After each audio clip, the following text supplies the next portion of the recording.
Hola amigos, soy Fernando Ábalos Ragas. Sí, vivo en Chimbote, Ancash, Perú. Sí, y soy parte de LASU Internacional, Academia Latinoamericana de Ufología Científica, fundada por el doctor Julio Acosta Navarro. Soy un profesor de escuela pública interesado en todo lo que sea relacionado a ovnis, extraterrestres y afines. ¿Sí? Desde mi adolescencia investigo y hemos tenido experiencia de contacto con estos seres que me llevó a escribir este libro. ¿Sí? Coordino aquí en el Perú un grupo dedicado también a la investigación y difusión de este apasionante tema llamado Todo por los demás, en donde pues hacemos reuniones continuas para exponer este tema. Es un honor para mí haber sido invitado por la academia para presentar el 13º programa de su canal de YouTube. ¿Sí? Entonces han sido toda una serie de capítulos súper interesantes que van a continuar. En esta oportunidad es una trilogía titulada El contacto extraterrestre ya ha comenzado. ¿Sí? El doctor Julio Acosta Navarro, entrevistado por Fernando Chape, ¿sí? Nos presentará, se explayará en temas, por ejemplo, relacionados con Vico Novi, que tuvo contacto aquí en esta región de Ancash, en la cordillera, y también de Donato Cervantes, otro gran contactado de esta región de Perú. ¿Sí? Y acá tenemos sus libros del doctor que se explayará. Entonces, no se lo pierdan. Señor Julio, ¿qué tal? Muy buenos días. Muchas gracias Fernando por esta oportunidad de conversar, ¿no? con tu público, ¿no? Sobre un asunto de la mayor trascendencia y actualidad. Así es. Podemos ver aquí que usted ha escrito 3 libros. Uno de ellos es Odisea en los Andes. Yo a usted lo conocí, se puede decir, por ese libro, por un amigo, Iván Cadillo, que, bueno, usted entrevistó a su padre para el caso de Donato Cervantes, ¿no? Sí, sí. Sí, un caso muy bien documentado justamente en ese libro. Pero usted, que se dedica pues a la ufología, me dice desde hace 40 años, ¿no? A investigar estos temas. Pues digamos que antes del caso de Donato Cervantes también ha investigado el caso de Vlado Kapetanovich, Vico Novi. ¿Qué nos podría decir al respecto desde su perspectiva, lo que ha encontrado? Sí, el caso del señor Vlado Kapetanovich, que falleció pues hace unos 13 años, ¿no? Y sus experiencias ocurrieron en la década del 60, en 1960, justamente también en los Andes, en el Callejón de Huayla, ¿no? En varios lugares, ¿no? Y él, sus experiencias que ocurrieron en 1960, él mismo los coloca al público posteriormente en forma de entrevistas, inicialmente entrevistas que se hicieron en varios periódicos de Perú, y después en forma de libro, ¿no? Entonces, el caso del señor Vlado Capelá, que bajo el seudónimo Vitko Novi escribe sus libros, es uno de los casos, digamos, más importantes de la casuística peruana y yo diría del mundo también, ¿no? En esencia, sí, en 1960, cuando Vlado Capetana, era un inmigrante de la ex Yugoslavia, ¿no? Y después de la Segunda Guerra Mundial, ¿no? Él con su familia se viene al Perú, ¿no? Y trabaja en la central hidroeléctrica de Huallanca como jefe de las operaciones, ¿no? Y justamente en la década del 60, como él narra en sus libros, ¿no? Él se encuentra, ¿no? con estos seres, ¿no? Que se habían posado en sus naves cerca de las proximidades de la central, y él pues conoce a estas personas, ¿no? En un contexto donde los pobladores de ese pueblo ya eran muy conocidos estos seres. Inicialmente él cuenta de una manera dramática en sus libros, principalmente en el libro 170 horas con extraterrestres. Él lo lleva de una manera literaria, de una manera así dramática al lector, cuenta cómo fueron sus experiencias iniciales, ¿no? Con estos seres que decían que eran de un planeta llamado Apu, ¿no? Actualmente se cree, los ufólogos creen que se trata de un planeta en la constelación Alfa Centauro a 2.4 años de luz de distancia, ¿no?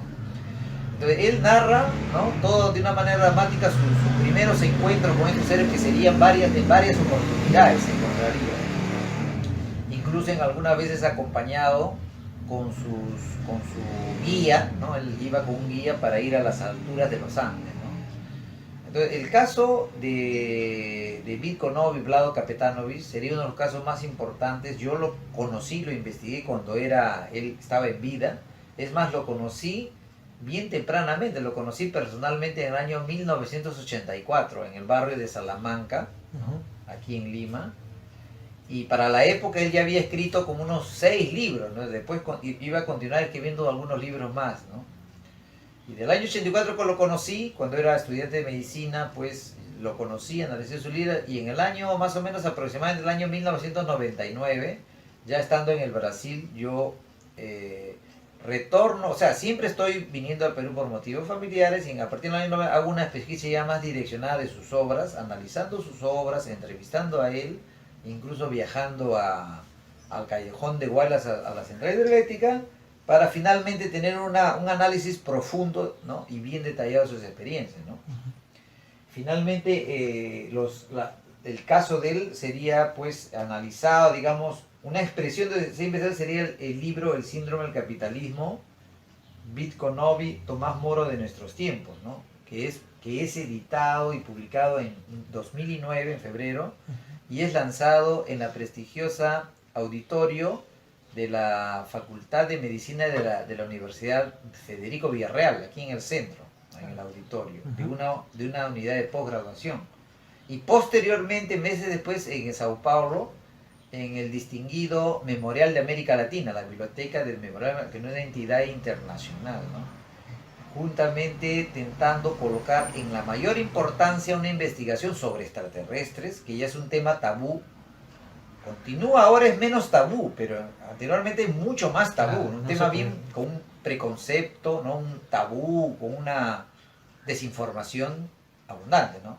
Entonces el caso del señor Vlado Kapetanovich, ¿no?, es uno de los casos más importantes, ¿no?, de la casuística internacional, ¿no?, junto con casos como caso de George Adamski en los Estados Unidos, el grupo Rama, Donato Cervantes, son casos, digamos, memorables, ¿no?, de contactos avanzados de personas, ¿no?, que no solamente ven una nave, ¿no?, sino también se encuentran con estos seres y eventualmente existen conversaciones, ¿no? Entonces, esto que estamos hablando, ¿no?, para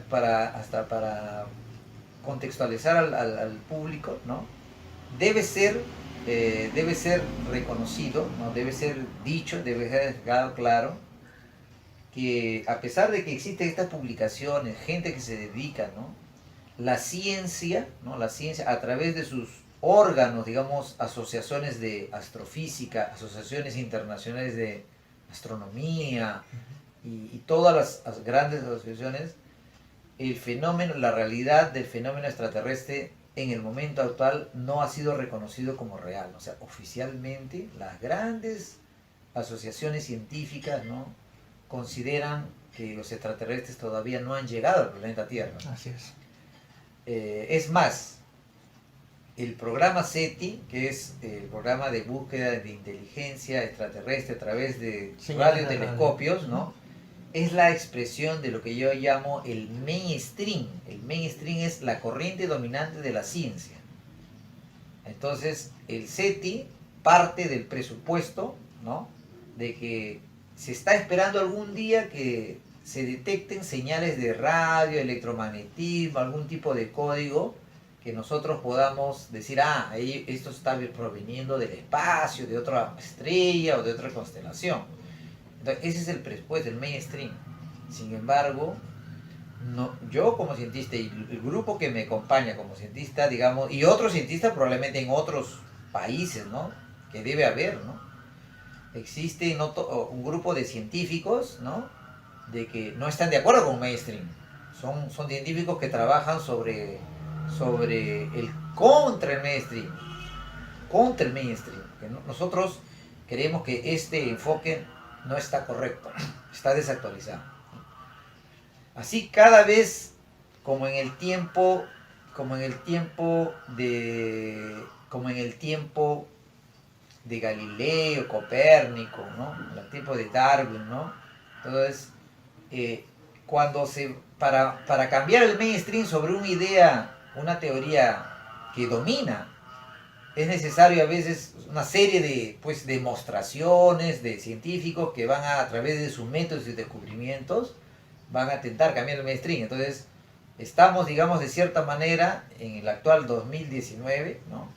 Nosotros y otros científicos también que abordan la ufología de una manera científica, digamos, tal vez seamos la fuerza, ¿no? Que estamos contribuyendo para en algún determinado momento ya se cambie totalmente el mainstream, ¿no?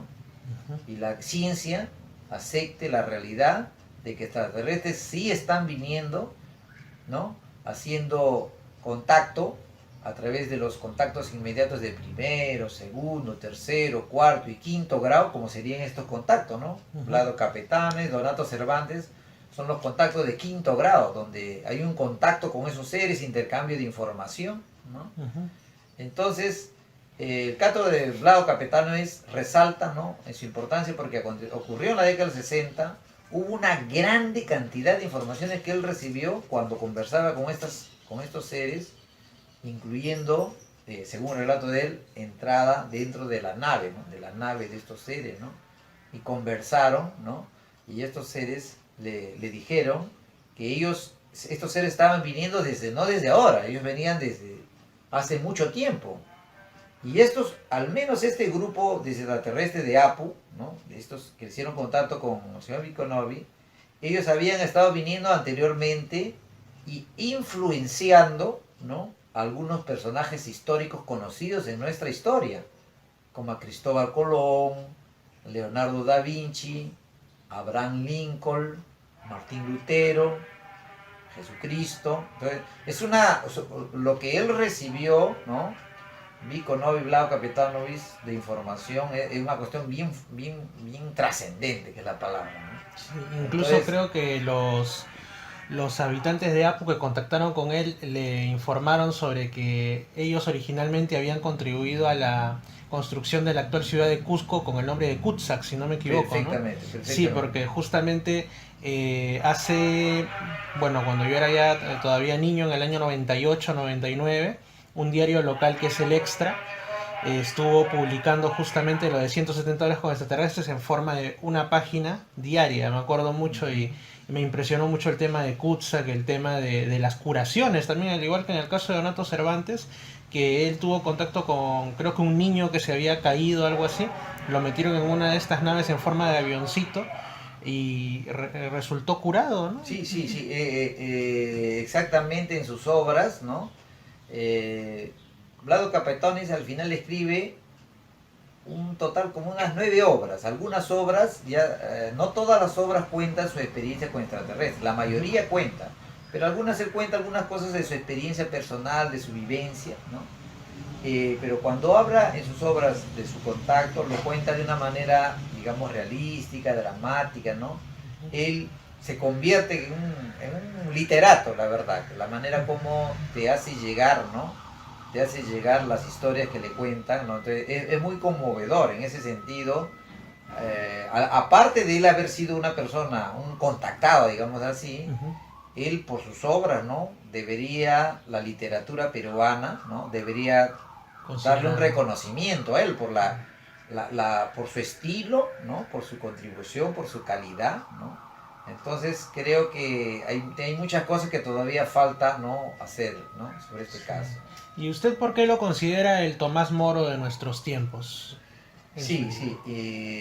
En el libro, cuando lo considero el Tomás Moro, ¿no? Incluso en la obra mismo, quien lo lee totalmente va a entender, ¿no? Tomás Moro es un personaje del siglo aproximadamente del siglo XIV de Europa, donde ocupó una función importantísima en el gobierno de la Gran Bretaña, ¿no? Cuando ellos tenían su poder, ¿no? Llegó a tener el poder de ser el tipo canciller, primer ministro, influenciando decisiones políticas y filosóficas también, porque tenía sus obras.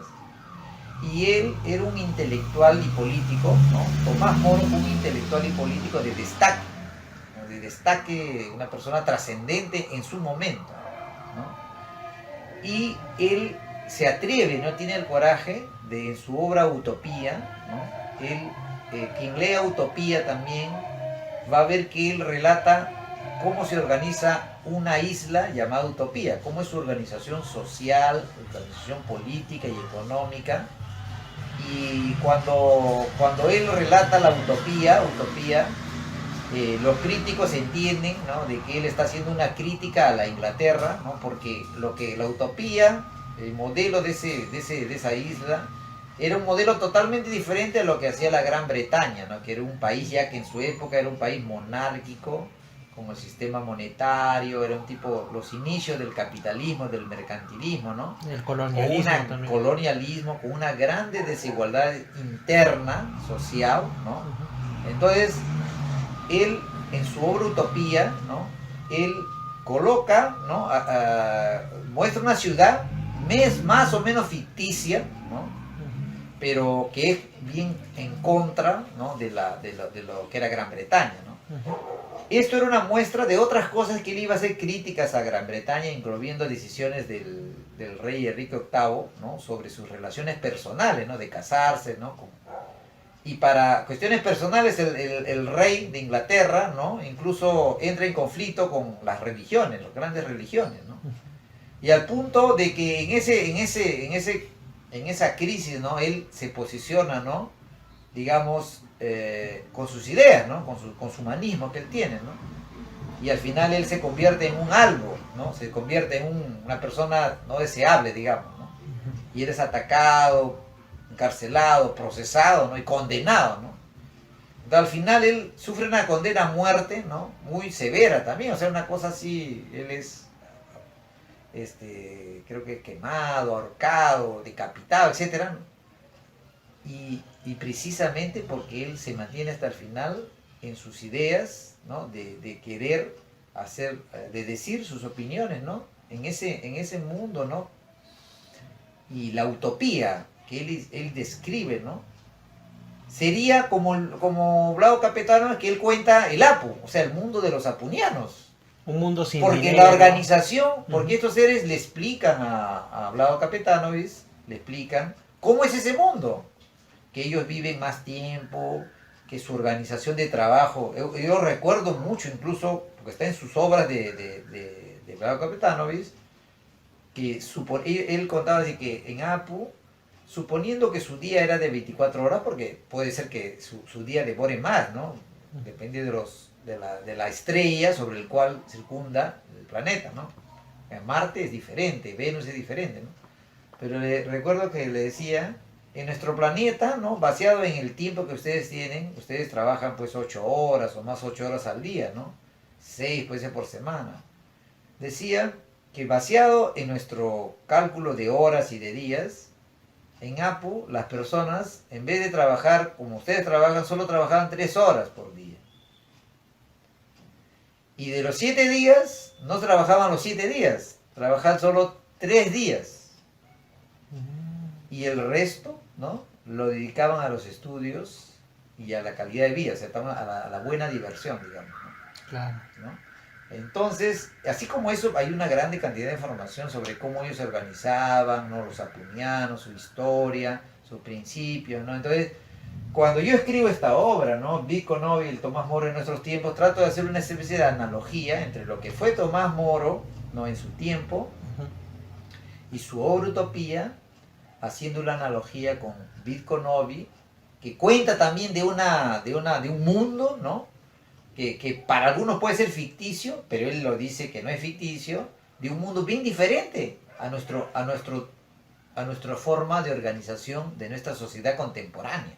Que nuestra sociedad contemporánea, y haciendo análisis desde sus inicios hasta donde nosotros sabemos, yo siempre intento explicar así, desde sus inicios de la humanidad en su forma de organización social, Estamos hablando tal vez de 40.000 años atrás, o 10.000 años atrás, o 5.000 años atrás, tiempo de Mesopotamia. La mayor parte del tiempo de nuestra humanidad conocida, de nuestra civilización conocida, yo diría así que el 99% o más, excluyendo los tiempos de la Unión Soviética, excluyendo de la Comuna de París, excluyendo la organización social tal vez de los incas y algunos pueblos indios que han vivido, ¿no?, con otra forma de organización. Entonces, la mayor parte la organización social política ha sido basada en la monarquía, feudalismo, mercantilismo, industrialización, capitalismo, neoglobalización, formas basadas en la cuestión monetaria, resultando, ¿no?, esto resultando pues en desigualdad social, ¿no?, riqueza y pobreza, ¿no?, guerras, ¿no?, etcétera, etcétera. Entonces, nuestra humanidad como conocida hasta donde se sabe, ¿no?, tuvo ese modelo. Entonces, Apu, ¿no?, sería un mundo, ¿no?, diferente, ¿no? Entonces, esa es la idea que trato de pasar, ¿no?, en esta obra, esa analogía entre Tomás Moro y Blas Capetano.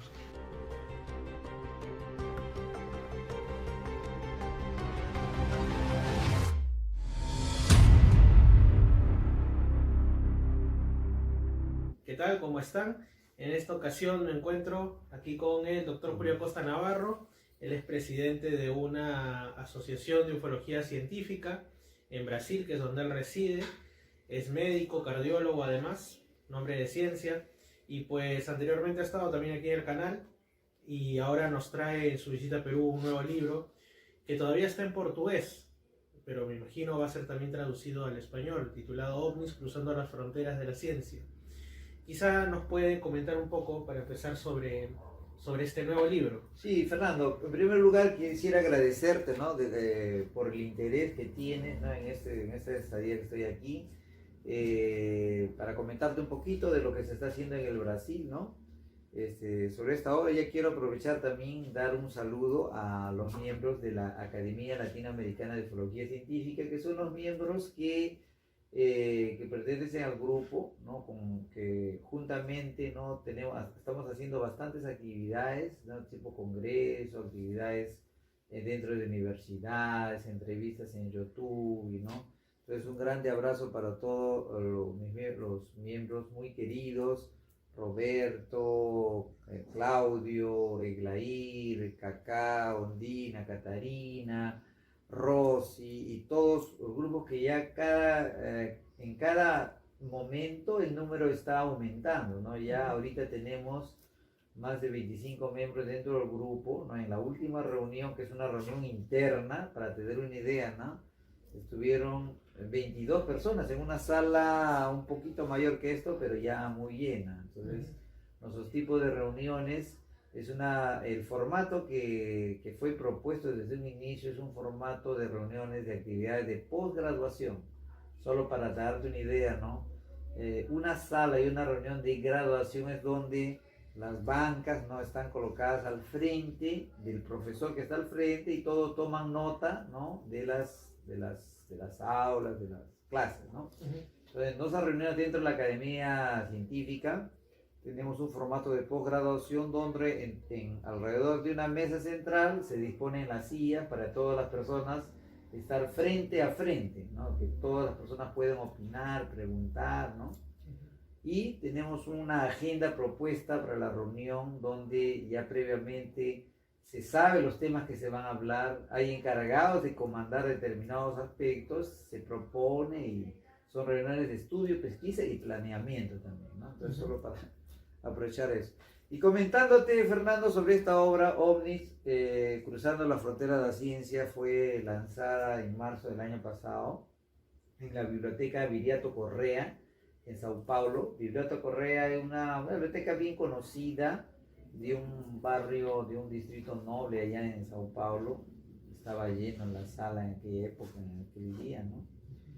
Y esta obra cuenta, ¿no?, incluso voy a hacer hasta una traducción de lo que está aquí, el relato, ¿no?, dice en español: esta obra reúne elementos exactos mostrando los desafíos y peligros en busca de la verdad sobre los ovnis. muestra el relato dramático de un científico que al lado de amigos y colaboradores lucha incansablemente revelando los hechos. En esta aventura científica finalmente consigue quebrar el paradigma dominante de la ciencia, demostrando que inteligencias extraterrestres están visitando nuestro planeta con consecuencias revolucionarias para la humanidad. En esencia, es un relato y para mí te cuento que ha sido una linda experiencia, que los que lo han leído se han conmocionado, incluso me dicen, doctor, usted debe advertirme que cuando lea el libro tenga que tener un pañuelo. Wow. No, ¿verdad? De Un pañuelo de emoción. También me he encontrado con personas que me dicen, doctor, cuando estoy leyendo, me dicen, ¿no? Su novela, me dicen, novela, porque la manera como está escrito es tipo novelesco.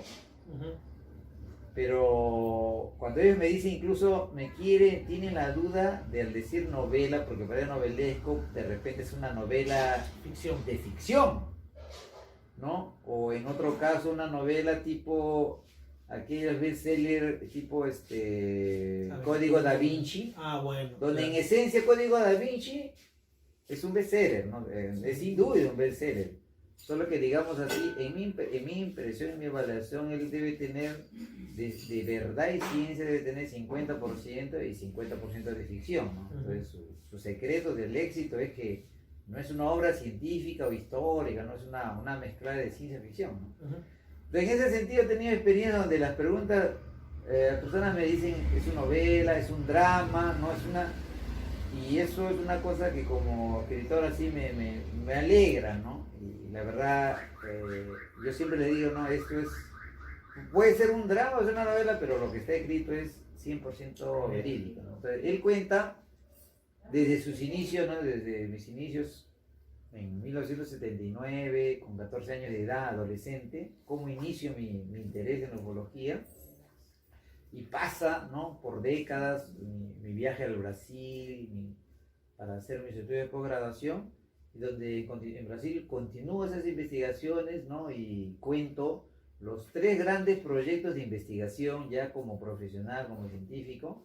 El primero sería justo sobre Vico Novi, Vlado Capetano, sería el primer grande proyecto que se investiga con viajes a los Andes, ¿no? Incluso siendo acompañado por Julito Don y otras personas más, ¿no?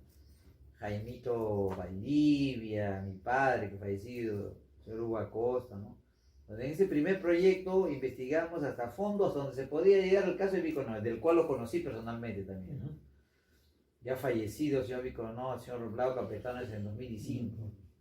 Entonces, esta primera, digamos, expedición aventura terminaría en un libro publicado de título El síndrome del capitalismo, pronóstico reservado, el caso extraordinario Vico Novi. Este libro, para verse la posicionamiento, ¿no? Es una especie de valorización del trabajo de Vico Novi y una especie de discusión en cuanto a la idea central que Vico Novi comentaba de su conversa con los extraterrestres del planeta Apu. Entonces los extraterrestres del planeta Apu conversaron con él sobre muchas cosas y él fue testigo de muchas cosas. Y una de las cosas fue que ellos le decían que el sistema económico, la organización económica de la humanidad de sus inicios, vaciado en la cuestión monetaria, del capital, de la cuestión comercial, fue lo que fue el eje de sus organizaciones que al final llegaron, ¿no? Producieron las guerras, desigualdades, injusticias, ¿no? Entonces, ese fue el primer grande proyecto, ¿no? El segundo sería, después de eso, tiempo después, este libro sería publicado en la universidad, en la posgraduación de la Universidad Villarreal, en febrero de 2019, y 2 o 3 meses después en Brasil, en el Memorial de América Latina, que es una entidad, por decirte así, como el Centro Líbico del Brasil, donde solo se reúnen pues actividades culturales de alto nivel, ¿no? Tipo diplomáticos, ¿no? Entonces en el evento del Brasil incluso hubo la presencia del señor Stiglitz, que era diplomata del Perú, ahí en esa época, ¿no? Entonces dando valorización. Entonces, creo que esto es contado aquí, ¿no? En esta obra, ¿no? Esta primera tentativa. Yo te confieso, como lo digo, ¿no? Yo dije, si voy a hacer mi contribución para la ufología, escribiendo un libro sobre un caso, llevando el asunto de extraterrestres a una entidad pues, cultural de nivel, ¿no? Claro. Y fue así, pues primera. Solo que también lo cuento que después de pasar esto, pensando yo que simplemente por el hecho que yo soy un científico, ahora, claro, no sea muy conocido, no, digo, soy un científico, escribí una obra, lo coloqué en América Latina, el resto va a andar solo, pues no, yo pensé que ya pues los periódicos, los revistas de ufología, ya dirán, no, ya pues ya seguir el camino, ¿no? Pero me quedé muy sorprendido, la verdad, de que después de esto no ocurrió eso, ¿no? Fue una insatisfacción, una tristeza, ¿no? De que quede más o menos por ahí.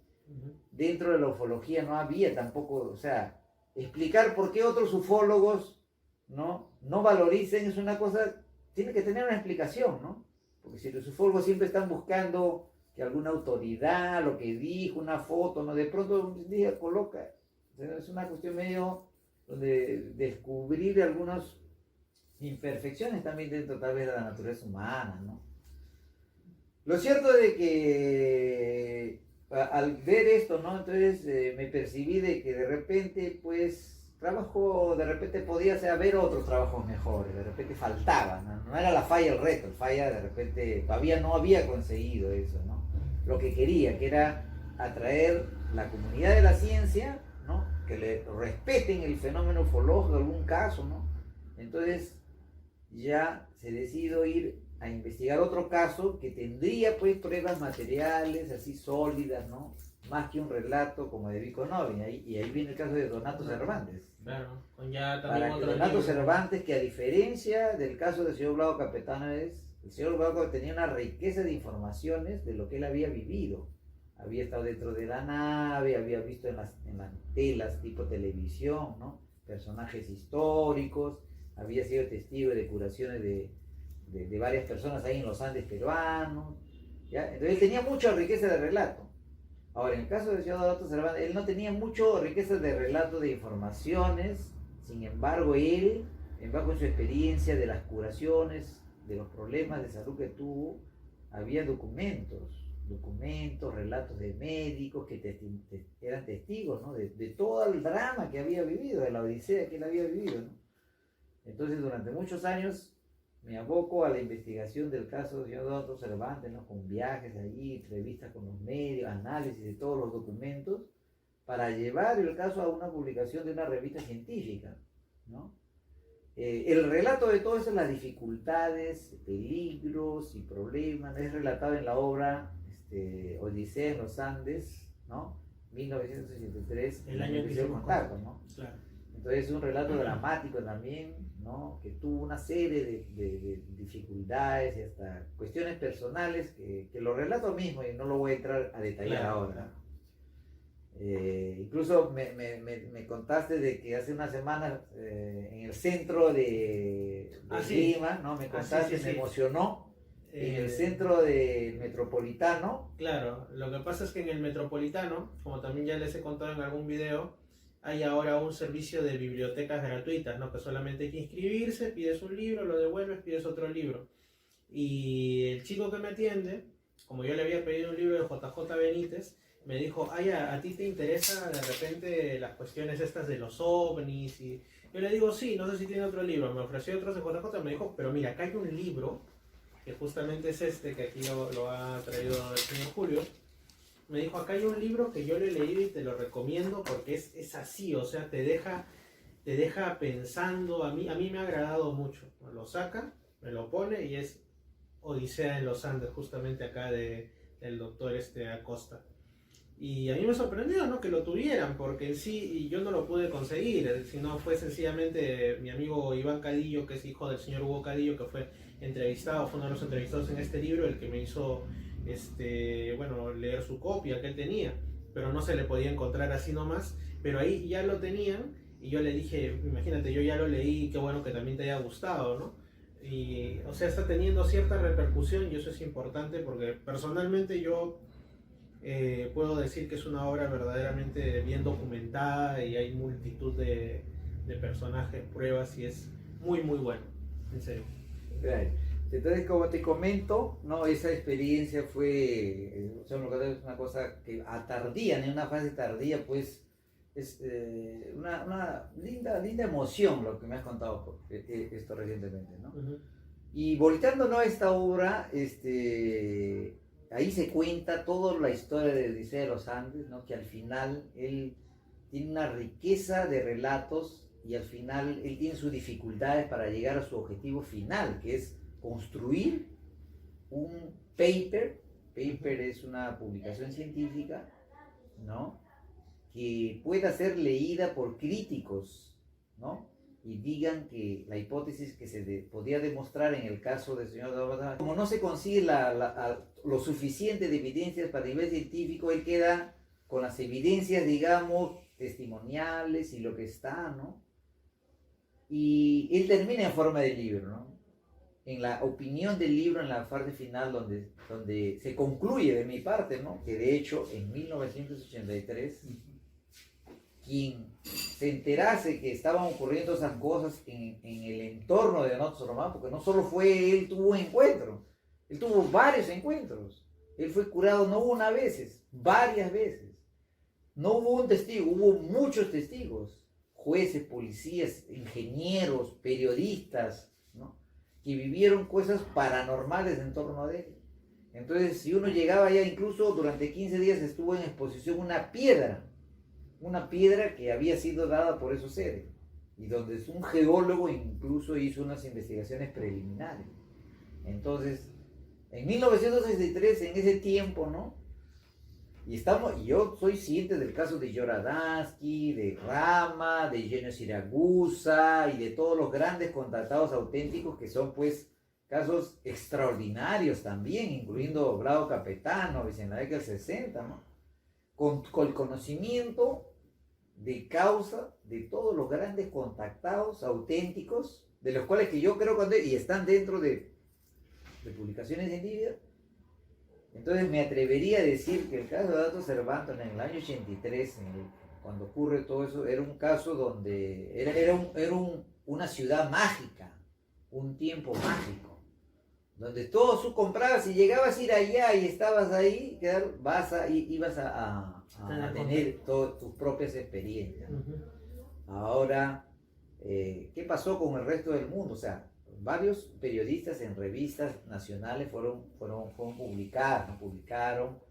alguna actitud de alguna universidad o del gobierno, desarrolló no ocurrió, alguna misión de fuera, que sí vinieron de fuera, pero que después de fuera llevarlo para digamos, un nivel consolidado internacional, como fue Joradansky, como fue Billy Mayer, como es Istopano. O sea, no hubo eso, no hubo. Vinieron misiones, pero si no lo hicieron, no lo sé, porque ya no me cabe a mí responder eso, ¿no?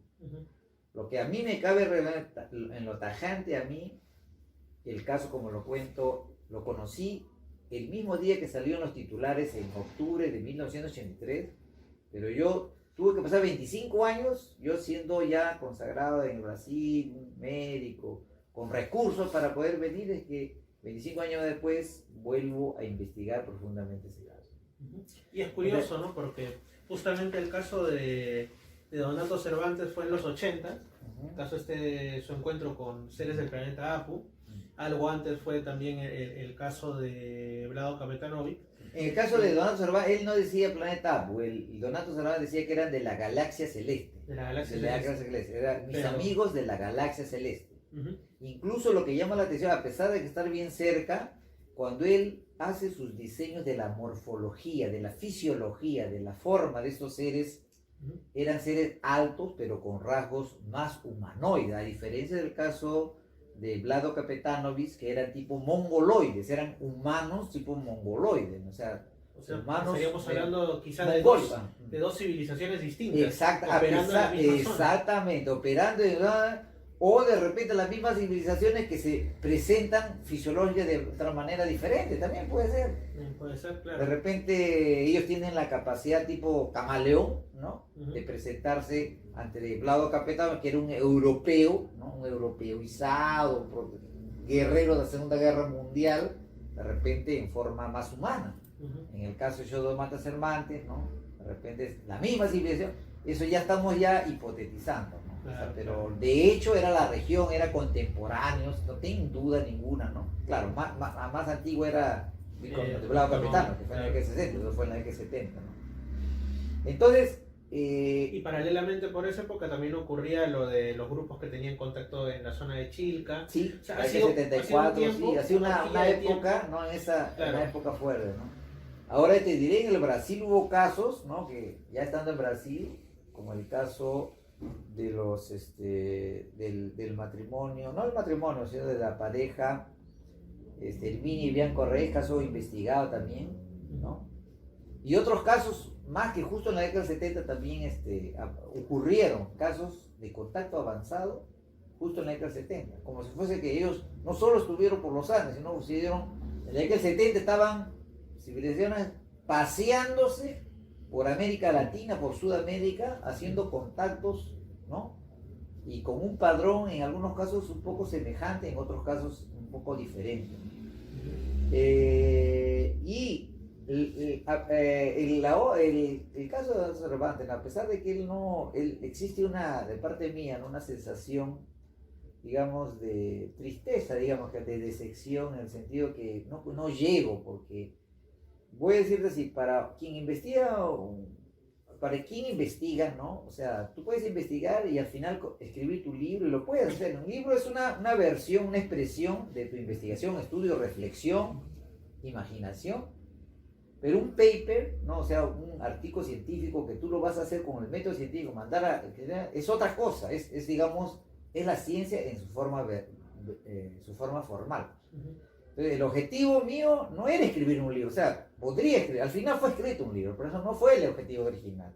El objetivo original era hacer un paper, ¿no? Y en el paper, cuyo objetivo central sea científicamente, ¿no? Con las reglas de la ciencia, tú demostrarlo a tus otros compañeros de la ciencia.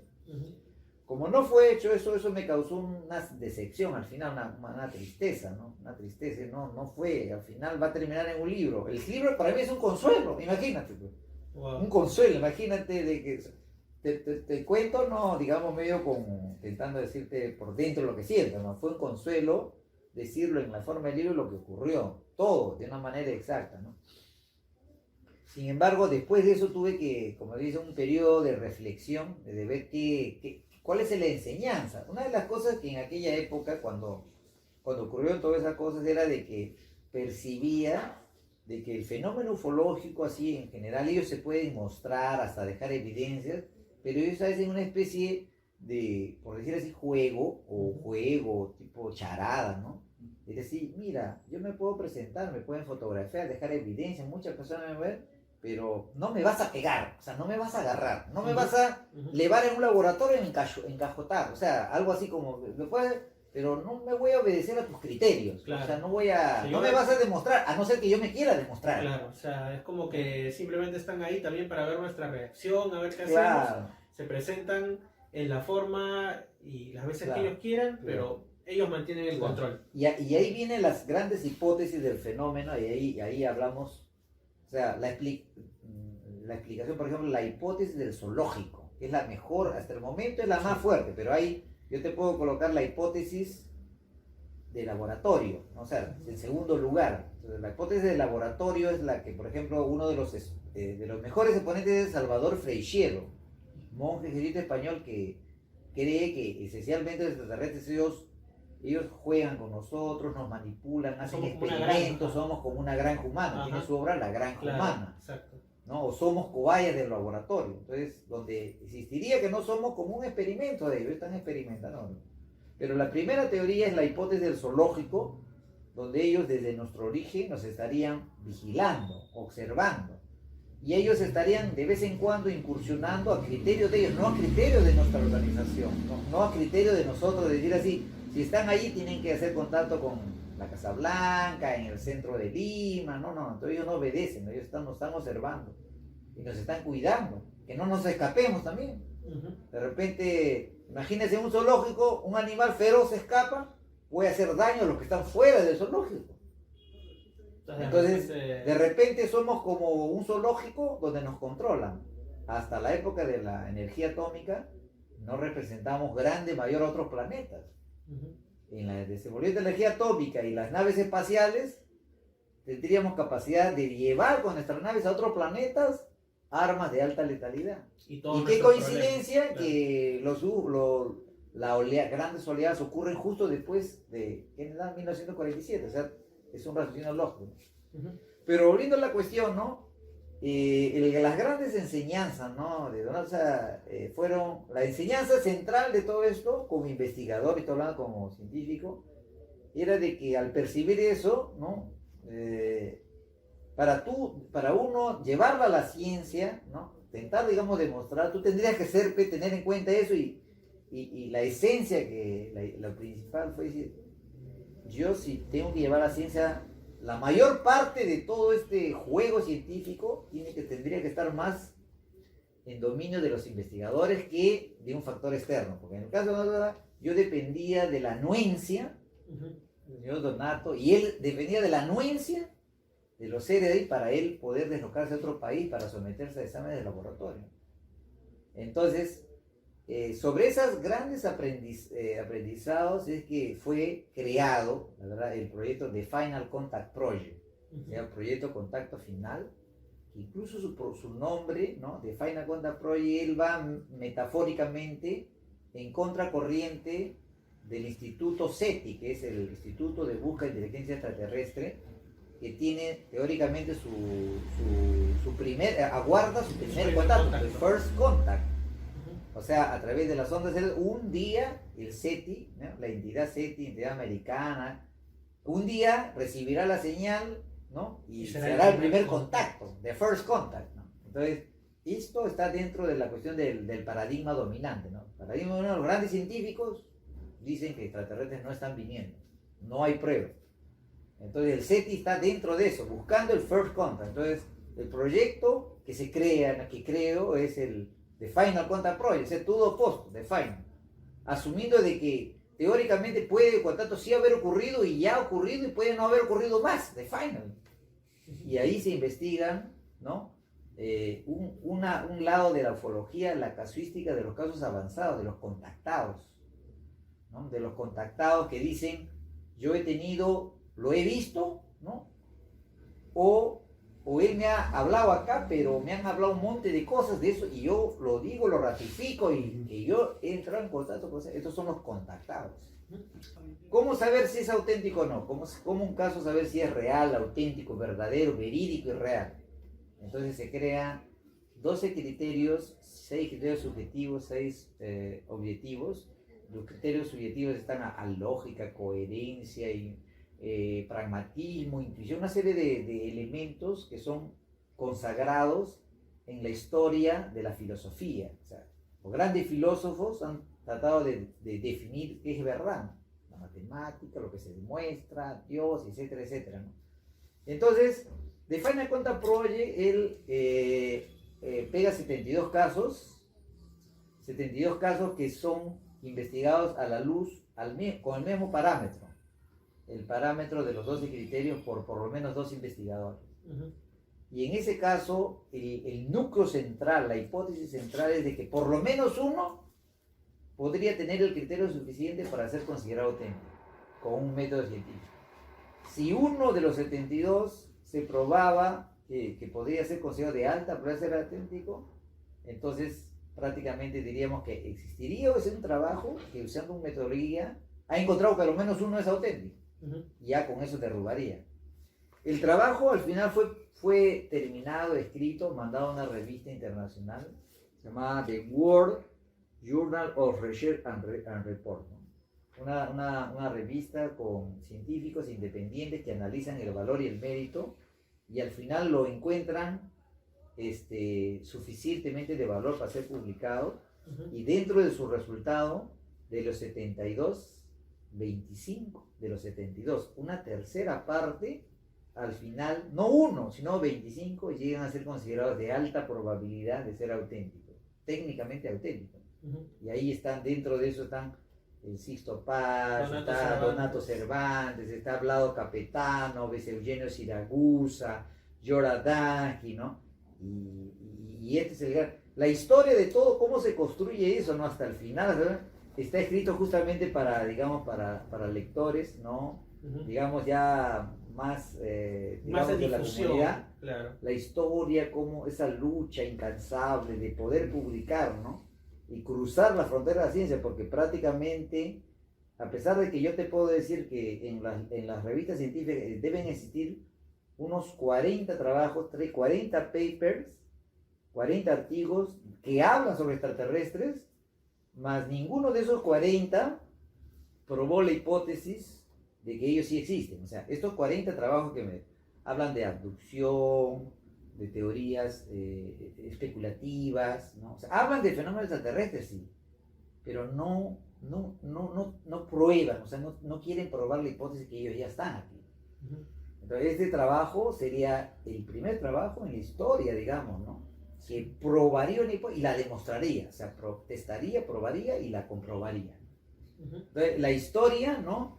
Cómo él se sale publicado inmediatamente y sorprendentemente quien le da las bienvenidas no son la comunidad ufológica de Brasil, que es una cosa que te sorprende, porque supone que lo primero que va a hacer tus colegas ufólogos van a decir, no sabe, no es eso. Los primeros que llaman la atención son los científicos.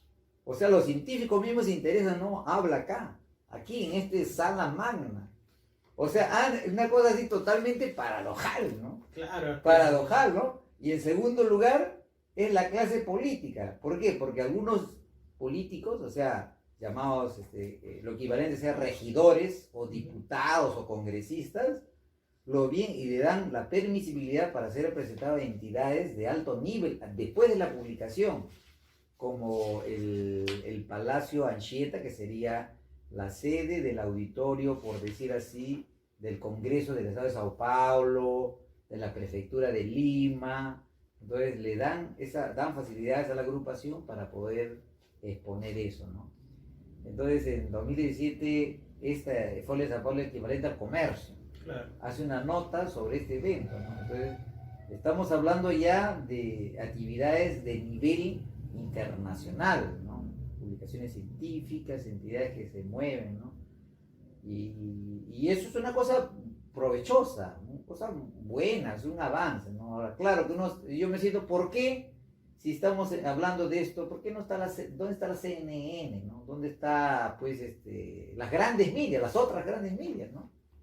Por lo mismo que nuestro amigo decía, ¿no? De repente a veces, ¿no? Trabajos de Brasil, trabajos de Perú, peruano brasilero, si fuese un holandés, si fuese un alemán, ¿no? Nuestras propias limitaciones, ¿no? Aparte de los intereses también que esas cadenas, ¿no? tienen por detrás, ¿no? Entonces, espero a ver que gustes de la lectura, ¿no? Y para quien quiera, pues, adquirirlo, de repente puedo conseguir unos ejemplares, ¿no? A través de los canales correspondientes puedan disponerlo y hacer la lectura aquí, los comentarios respectivos aquí en Lima, Perú, ¿no? Sí, bueno, muchas gracias entonces, tanto por la entrevista como por su tiempo, señor Julio Acosta. Es la segunda vez que nos estamos reuniendo en una ocasión que él vuelve aquí por Lima, ¿no? Porque él reside en Brasil, trabaja allá. Y pues seguramente va a haber una tercera en la que estábamos conversando que quizá vayamos a hacer una pequeña exploración de campo en Chilca, ¿no? Lugar enigmático conocido a nivel mundial que lo tenemos tan cerca. Bueno, entonces, para Misterio Infinito Perú ha sido todo por esta ocasión y nuevamente muchas gracias. Gracias.